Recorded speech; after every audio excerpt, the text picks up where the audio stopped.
invité aujourd'hui est un ancien officier supérieur français et ancien parachutiste de la Légion étrangère, c'est le colonel Jacques Hoggard. Mon colonel, bonjour. Bonjour. Merci d'être là. Ma question traditionnelle que je pose depuis maintenant quelques jours à nos invités est la suivante. Comment avez-vous vécu le confinement et cette période dont je sais qu'elle a été cruelle pour vous, pour vos proches? Bon, écoutez, moi j'ai attrapé le virus qui m'a mis un peu par terre pendant 3 semaines, je dois le dire, ainsi que mon épouse, à qui je l'ai fait partager évidemment. Et 3 de nos enfants qui sont nos célibataires parisiens, qui sont venus se confiner avec nous, et qui donc l'ont eu, mais de manière beaucoup plus légère. Voilà. Donc 2 mois assez intéressants à pas mal d'égards, parce que ça laisse aussi du temps pour soi, alors que d'habitude on n'en a jamais. Donc j'ai pu lire aussi, j'ai pu replonger dans un certain nombre d'ouvrages que j'ai entassés sur mon bureau et que je n'ai jamais le temps de lire. Et puis, je vais vous dire aussi, moi qui suis chrétien, le temps de prier, beaucoup plus. J'ai jamais autant prié que pendant ces 2 mois, voilà, pour mon pays en particulier. Très bien, on en a besoin. Je vous ai demandé de venir pour faire un point important sur le Proche et le Moyen-Orient, sur cette partie du monde où l'on attendait, en raison de la crise sanitaire, une hécatombe qui, semble-t-il, n'a pas lieu. Et dans ce cas-là, quelles en sont les raisons ? Alors, d'abord, je voudrais dire qu'on n'est quand même pas tout à fait sûr de tous les chiffres qui sont donnés, je pense. Mais je pense que vous avez raison, effectivement, le virus a moins touché cette région du monde. On peut se poser effectivement la question, je pense qu'il y a des questions, des raisons qui peuvent être facilement énoncées, comme la jeunesse relative des populations. Donc cet aspect-là n'est pas neutre. Je pense qu'il y a quand même une hiérarchie à faire entre ces différents pays. Alors un pays que je connais bien et dont on va parler, qui est l'Iran, a été très lourdement touché par cette épidémie. A contrario, les pays du Golfe, et quand je dis les pays du Golfe, c'est-à-dire les Émirats, le Koweït, le Qatar, Bahreïn, n'ont été que peu touchés en proportion, parce qu'ils ont pris tout de suite des mesures drastiques, en particulier les tests, les fameux tests qui nous ont manqué en France. Moi, j'ai voulu me faire tester dans les tout premiers jours de ma maladie impossible. Eux, ils ont fait ça tout de suite de manière systématique. Et je pense qu'ils ont vraiment mis un terme à l'expansion catastrophique de l'épidémie, même si elle existe et même si elle est présente.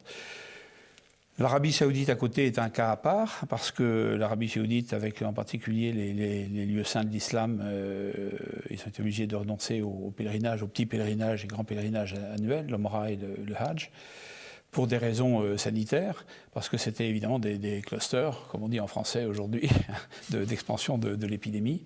Mais je pense qu'en fait, leurs attitudes ont été dictées par les événements aussi et l'impact économique. Je pense à l'Iran en particulier. Si l'Iran a déconfiné assez vite et maintenant reconfine, en particulier dans sa province du sud-ouest, le Kazakhstan, j'ai vu ça hier, c'est parce que le gouvernement iranien a fait un pari un petit peu à la fois réaliste et risqué, qui consiste à dire mon économie va très mal, je ne peux pas la mettre encore plus en danger en prenant des mesures drastiques, absolues. On va en parler, colonel. En fait, on va en parler parce qu'on voit bien tout de suite que de cette crise sanitaire peuvent déboucher ou pas des bouleversements géopolitiques dans cette région-là. Et moi, j'ai retenu, pour vous dire les choses très clairement, 3 pays, parce qu'il fallait bien se concentrer sur 3 pays. J'ai choisi l'Iran, j'ai choisi l'Arabie Saoudite et j'ai choisi bien évidemment Israël. Et là, alors pour l'Iran, c'est vrai que ce que vous dites est corroboré par ce qui se passe, puisque pour la première fois, le gouvernement iranien a réclamé l'aide du FMI. C'est du jamais vu depuis la révolution iranienne. Oui, et c'est un petit peu normal dans la mesure où l'Iran est seul. L'Iran est catastrophiquement seul, avec toutefois quand même un bémol. Il faudra qu'on parle de la Chine, parce qu'on est obligé de partir du haut de la pyramide. On voit bien que cette épidémie, vous avez raison de le dire, va créer des bouleversements stratégiques et géopolitiques très importants. Je pense qu'on est en train d'assister probablement à l'émergence d'une nouvelle guerre froide entre les États-Unis et la Chine. On le voit bien à travers les déclarations des Américains, en particulier Pompeo, Trump bien sûr, et des Chinois. Mais derrière tout ça, il y a un certain nombre de pays qui sont concernés. L'Iran en particulier, qui est en froid, c'est le moins qu'on puisse dire, avec les États-Unis depuis 1979, et dont l'économie pâtit énormément des sanctions qui lui sont appliquées par les Américains. Or, aujourd'hui, ces sanctions s'appliquent aussi au domaine santé, qui devrait théoriquement échapper aux sanctions, par voie de conséquence, parce qu'aucune banque ne prend la responsabilité sur elle aujourd'hui de faire des transactions avec l'Iran. C'est interdit, y compris pour des problèmes de santé, des problèmes humanitaires. L'Europe a l'air de vouloir faire un petit geste, mais l'Europe est tristement absente de tout ça, on le voit bien, en envoyant une aide de 24 ou 25 millions d'euros d'aide humanitaire à l'Iran. Mais c'est une goutte d'eau. L'Iran, c'est 80 millions d'habitants. C'est une grande puissance, mais dont l'économie est totalement bridée. La monnaie iranienne a été dévaluée de 75% en 2 ou 3 ans. Le rial, ou le toman plus exactement, puisque 10 rials valent 1 toman maintenant, étant donné la dévaluation et les dévaluations successives, le toman vaut 4550 tomans valent 1 euro, si vous voulez. C'est vous dire que les billets d'1 million existent en Iran. Bon, c'est pas très simple. Donc on voit bien que cette économie, qui est majoritairement pétrolière et gazière, est étranglée, en particulier par les dernières sanctions prises par les Américains en mars. Donc vers qui voulez-vous que l'Iran se tourne pour régler ces problèmes après l'échec? Parce qu'on peut parler d'échec de l'accord sur le nucléaire, l'accord de 2015, dénoncé par les États-Unis en 2018. Donc l'Iran aujourd'hui est contrainte. Elle essaye de trouver tous les moyens de sauver ce qu'elle peut sauver de son économie. Le régime résiste quand même pas mal, malgré tout ce qu'on peut en dire en Occident, parce qu'on n'aime pas ce régime évidemment en Occident. Mais le régime résiste pas mal, mais la population iranienne souffre, c'est la vérité. Est-ce que, quand on voit cet effondrement économique, vous avez évoqué la nécessité de reprendre le travail très tôt, dès le 11 avril, une croissance qui est négative depuis 2018, mais qui va s'accroître forcément en 2020, les sanctions américaines que vous évoquiez, est-ce que c'est une menace directe en politique intérieure sur le gouvernement irakien, qui a déjà subi quand même un mécontentement de la population avec de graves manifestations, tout de même? Oui, mais là aussi, je crois qu'il y a une certaine désinformation. On a habitué les Européens, en particulier, pour ne parler que d'eux, à se méfier et détester le régime iranien. Ça fait pas mal d'années. Tout n'est pas parfait en Iran, hein. Je ne dirais pas jusqu'à dire cela, mais il y a, par exemple, les fameuses manifestations de février ou de janvier dernier, quand l'ambassadeur britannique a été arrêté à Téhéran lors de ces manifestations d'étudiants. Moi, j'étais à ce moment-là à Téhéran. Je peux vous certifier qu'il n'y avait pas de milliers de contestataires, comme le disaient nos médias à ce moment même, où moi j'étais sur place et où je pouvais constater que c'était quelques dizaines et non pas quelques milliers de contestataires. Donc je pense qu'il y a une volonté d'aggraver systématiquement les nouvelles qui viennent d'Iran. Je pense vraiment. Avec une répression quand même importante. Alors avec une répression qui existe, oui, bien sûr. On ne va pas donner l'exemple, mais tout de même c'est une répression qui est très forte. Oui, bien sûr, bien sûr. C'est un pays d'un régime autoritaire et dur, et d'autant plus dur qu'il se sent assiégé par le monde entier. C'est ça que je voudrais dire. Je pense que la politique américaine menée par le président Trump, qui a beaucoup d'efficacité en interne, qui a fait beaucoup d'efficacité en interne jusqu'à présent, a quelques inconvénients à l'extérieur. Ça, j'ai pas changé de position, et je le dirai longtemps parce que je vois les ravages qu'il peut commettre. Je pense que quand il prend l'Arabie saoudite comme allié principal, alors c'est peut-être en train d'évoluer un petit peu ces jours-ci, on peut en parler aussi, mais il se trompe. Tout est fondé sur le pacte de Quincy de 1945. Donc je t'assure la sécurité et tu me donnes ton pétrole, en fait. Sauf que maintenant, on a une crise pétrolière qui impacte l'Iran très lourdement dans son économie, mais qui impacte aussi l'Arabie saoudite et même les États-Unis eux-mêmes, confrontés au problème du pétrole, du gaz de schiste qu'ils ont commencé à exploiter. Donc on voit bien que tout ça se tient. Et je pense que L'Iran a des capacités, je sais que le mot est un peu galvaudé en ce moment, mais de résilience certaine. Je pense que le régime iranien est solide. Il y a quelques années, on disait que le régime de Bachar el-Assad en Syrie allait s'effondrer.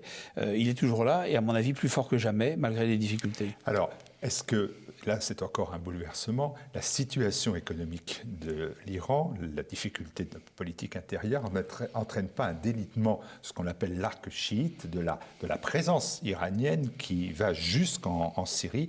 Et on a vu, on dit qu'il y a eu un désengagement de l'armée iranienne dans cette partie en Syrie.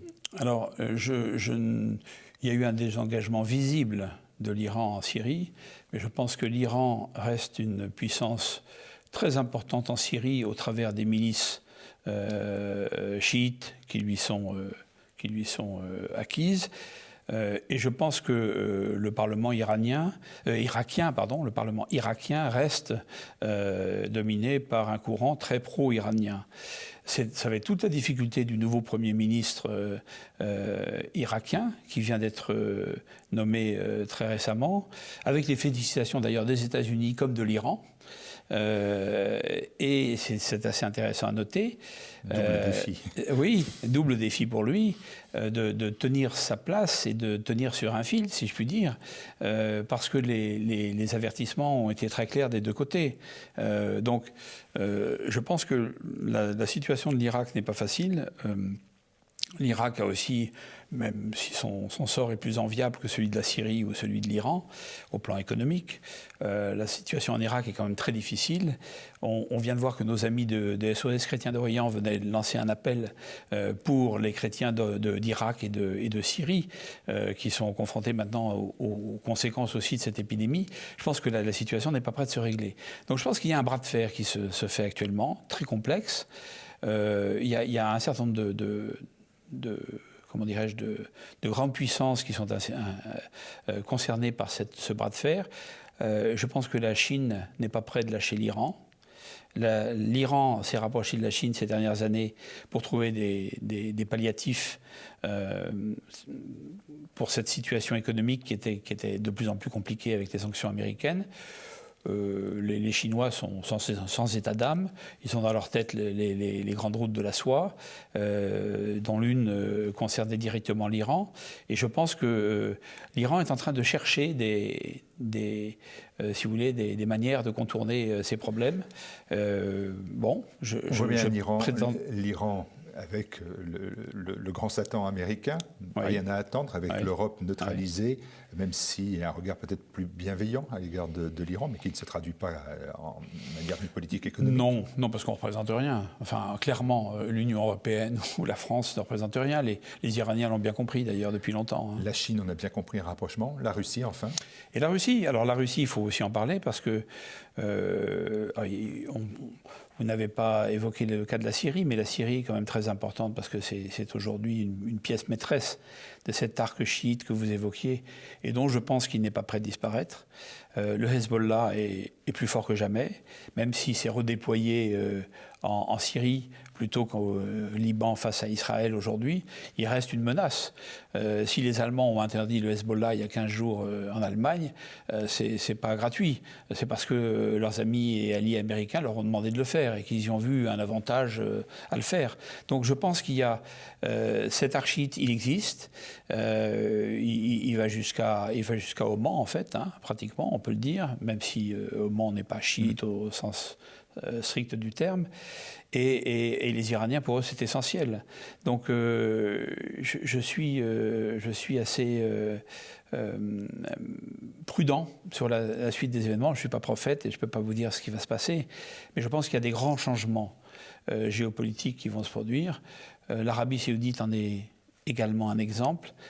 Cette alliance américaine, quand en avril, Trump a appelé MBS, Mohammed Ben Salman, pour lui dire qu'il fallait qu'il baisse considérablement la production de barils de pétrole pour ne pas mettre en danger le cours pétrolier et l'industrie américaine, l'industrie pétrolière américaine, c'est un signal. Et la menace a été évidente. Si vous ne le faites pas, je serai obligé de constater que le Sénat et la Chambre des États-Unis vont me demander de réduire la présence militaire en Arabie Saoudite.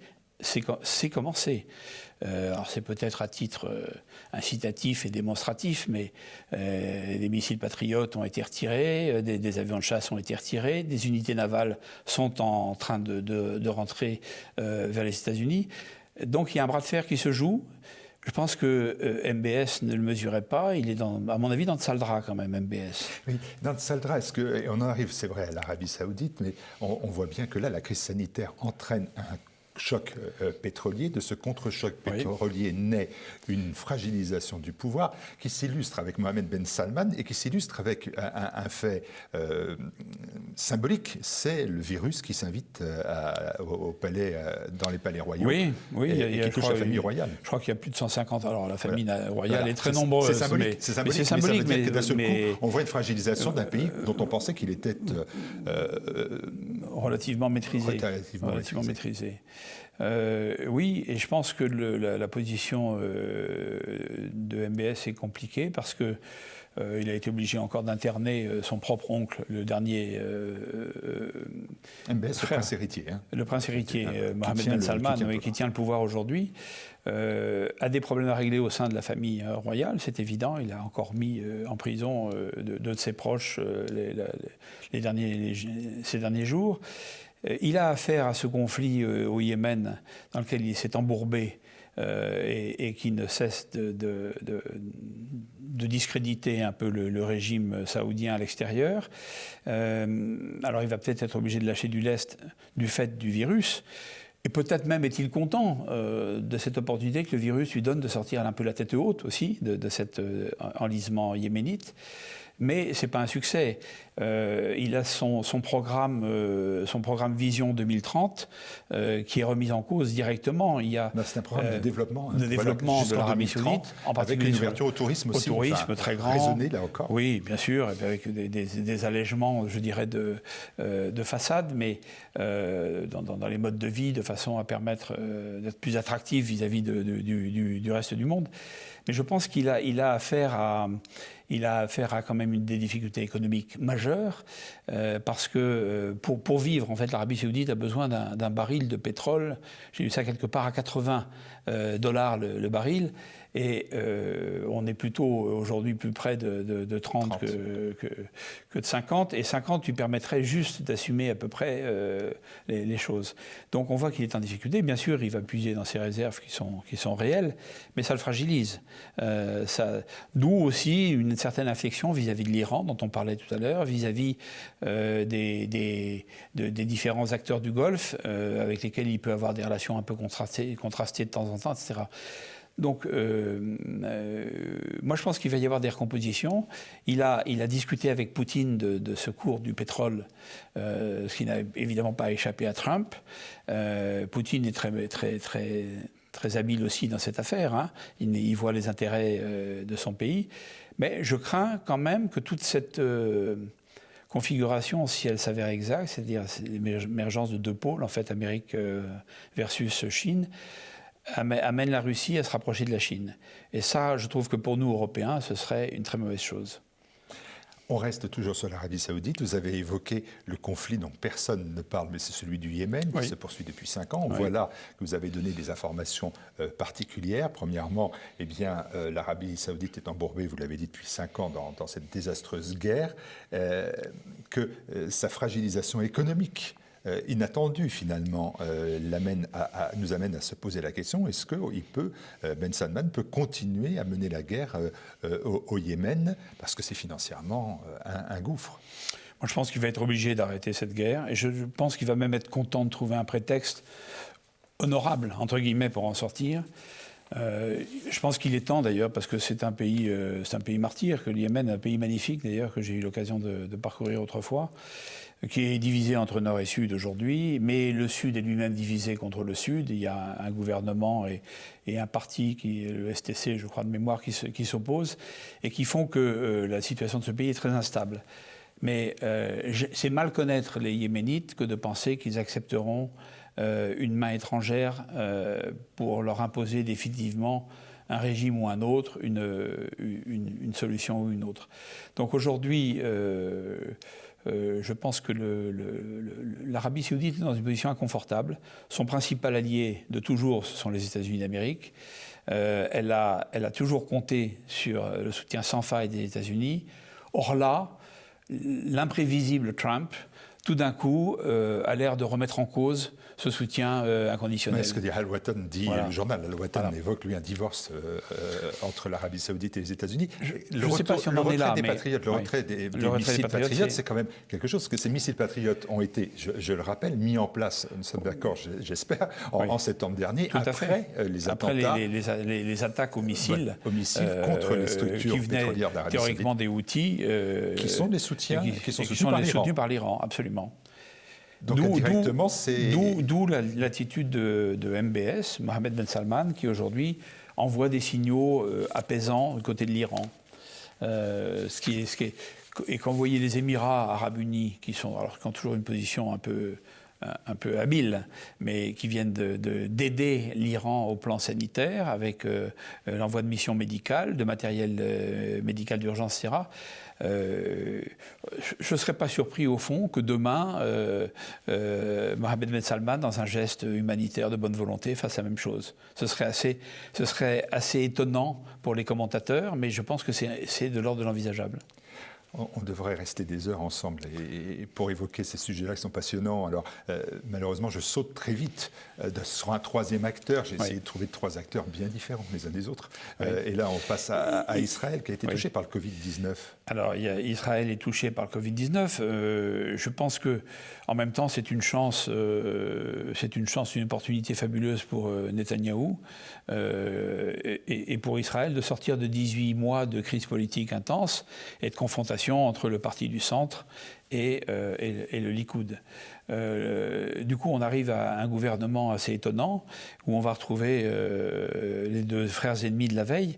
En décembre dernier, ou je crois en janvier dernier, Benny Gantz disait encore qu'il n'était hors de question de négocier quoi que ce soit avec un individu aussi corrompu que Netanyahou.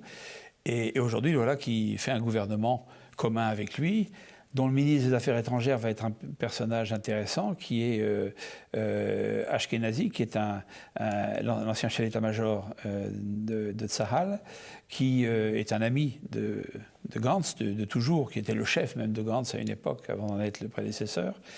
Et Ashkenazi devient ministre des Affaires étrangères au même moment où Pompeo va sur place pour soutenir Israël dans son projet d'annexion des colonies de Cisjordanie. 2 ans après la reconnaissance par les États-Unis de Jérusalem comme capitale d'Israël, Pompeo, qui est pour moi un faucon, qui est un homme qui n'a qu'un objectif, c'est promouvoir les intérêts des États-Unis, mais par une politique dynamique et éventuellement agressive, pas seulement dans les mots. Il le montre justement par ce soutien à Israël, qui continue ses attaques en Syrie sur les objectifs du Hezbollah, etc. On a une situation qui est assez inédite. Je pense que Netanyahou est en train de réussir son pari, une fois de plus. Il rebondit. C'est un éternel chat-tigre, en culbuto. Et il rebondit de difficulté en difficulté, mais toujours en position de se maintenir. Et qu'en est-il de la mise en place? Ah, c'est vrai que Pompeo est venu la semaine passée, mercredi de la semaine passée, à Jérusalem, pour mettre en place et voir avec Netanyahou la mise en place de l'annexion de la vallée du Jourdain, des 130 colonies illégales israéliennes en Cisjordanie. 450 000 colons israéliens aujourd'hui, face aux Palestiniens. et à la promesse hypothétique d'un petit État palestinien qui est inacceptable pour les Palestiniens. Alors voilà, la Cisjordanie, pour y être allé, vous y êtes allé, Oui, j'y suis oui. allé aussi, donc on a une visualisation assez forte, c'est un mitage aujourd'hui de ce territoire avec des colonies israéliennes qui maintenant empêchent d'avoir une vision globale de la Cisjordanie, ce sont des petites parcelles. Bien sûr, ce sont des isolats, hein, comme dirait Jean Raspail, qui émiettent en quelque sorte le territoire cisjordanien aujourd'hui, mais c'est une situation, à mon avis, qui est à terme explosive. Je pense que jamais les Palestiniens ne renonceront face à cette poussée israélienne. Je pense qu'ils sont soutenus alors en sous-main par un certain nombre d'États. Je pense qu'on n'a pas parlé de la Turquie, on n'a pas parlé de l'Égypte, on ne peut pas parler de tout le monde, c'est compliqué, mais on voit... Vous reviendrez. Oui, mais on voit, si vous voulez, je pense tout s'interpénètre, si vous voulez. On voit quand même que la Turquie aujourd'hui est en train de changer sa position, notamment en Syrie, avec les groupes islamistes. Je pense qu'elle est embourbée, elle, en Libye, avec le soutien au gouvernement légal, enfin officiellement reconnu tout au moins de Tripoli, face au gouvernement du maréchal Haftar de Benghazi. L'Égypte aussi est en train d'évoluer. Sisi, sa politique est en train d'évoluer. Lui soutenait au contraire les troupes du maréchal Haftar en Libye. Et tout ça, mais ces gens-là ne lâcheront pas les Palestiniens. Les Iraniens non plus ne lâcheront pas les Palestiniens. Pourtant, quand on est en Palestine, on est en Cisjordanie ou en Palestine, territoire palestinien, on se dit qu'il n'y a pas beaucoup de solutions. Une population jeune, très pauvre, très appauvrie. C'est vrai. On ne voit pas, et on ne voit d'ailleurs même pas, si vous me permettez, cela aussi comme vision, l'idée qu'a toujours préconisé traditionnellement la France, qui était l'existence de deux États, semble aujourd'hui bien dérisoire. C'est effectivement très compliqué. Moi, je ne sais pas ce qui va ressortir précisément de cette crise particulière que l'on connaît. Toujours est-il qu'il est vrai qu'aujourd'hui, on a l'impression que le grand gagnant de la région, c'est Netanyahou, hein, à ce stade, autant qu'on peut le dire. Mais n'oublions pas les acteurs externes. Il y a des acteurs externes dont on ne parle pas nécessairement sur ce théâtre-là, mais je pense par exemple, les Iraniens, dans leur guerre froide avec les États-Unis aujourd'hui, ont pas 50 manières de la mener. Ils ont une manière indirecte de la mener à travers, on en a parlé tout à l'heure, leur milice pro-chiite en Syrie ou en Irak. Le Hezbollah, bien sûr, mais aussi les Palestiniens. Et je pense que on aura forcément à connaître des difficultés et des troubles dans toute cette région. C'est la théorie de Pompéo. L'Iran est le grand fomentateur des troubles de la région. Mais il n'y a pas tort, mais simplement, il faut rappeler que l'Iran se sent, à juste titre, la grande puissance de la région, totalement agressée, et elle partage ça avec la Russie, si vous voulez. Non. Sur des symboles qui sont toujours très importants, eh bien, en Israël, la mosquée Al-Aqsa, qui est un des hauts lieux de l'islam, est à Jérusalem-Est, avec les projets qui vont être mis en place en juillet prochain. Elle va passer en secteur israélien. C'est la définition même d'une difficulté, d'une explosion politique et religieuse qui ne cessera pas. Moi, je le pense. Moi, je suis assez pessimiste sur je pense que l'état du monde est quand même très inquiétant de manière générale. Je ne vais pas assombrir les téléspectateurs, mais je pense que on va commencer par la France, évidemment, hélas, et les pays de la vieille Europe que nous aimons beaucoup, à part quelques-uns qui sont quand même plus solides que d'autres.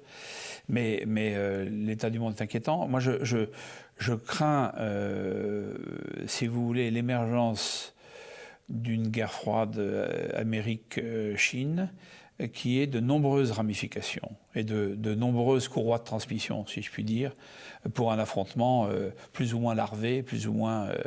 voilà, ça c'est parce que du côté chinois comme du côté américain, on est pragmatique. Hein. La Chine, c'est un empire communiste, c'est un empire totalitaire, où la vie humaine ne compte pas beaucoup, mais où on a décidé de pousser ses avantages partout où on le peut. Et on voit bien qu'il y a une poussée énorme aujourd'hui, y compris territoriale, en mer de Chine, avec les îlots que l'on met à flot, dont on fait des bases militaires, etc. Tout ça est sérieux. Je pense que ni les États-Unis ni la Chine n'ont intérêt à un conflit armé direct. En tout cas, ça c'est évident. Donc je pense que la guerre froide, c'est la bonne formule. Mais la guerre froide permet les conflits limités. Locaux. Et les conflits locaux. Et donc, tout ce qui se passe au Proche et au Moyen-Orient, à mon avis, est directement lié à ça. Mon colonel, ça vous obligera à revenir régulièrement sur TV Liberté, parce que c'est vrai qu'il y a beaucoup de pays qu'on n'a pas vus et que votre regard est essentiel pour notre compréhension. Non, je pense que c'est un regard de bon sens, en fait. J'essaie de raisonner avec bon sens et en regardant les choses le plus objectivement possible. On va transmettre ça à Emmanuel Macron, le bon sens. Voilà. Merci beaucoup, mon colonel. Merci beaucoup.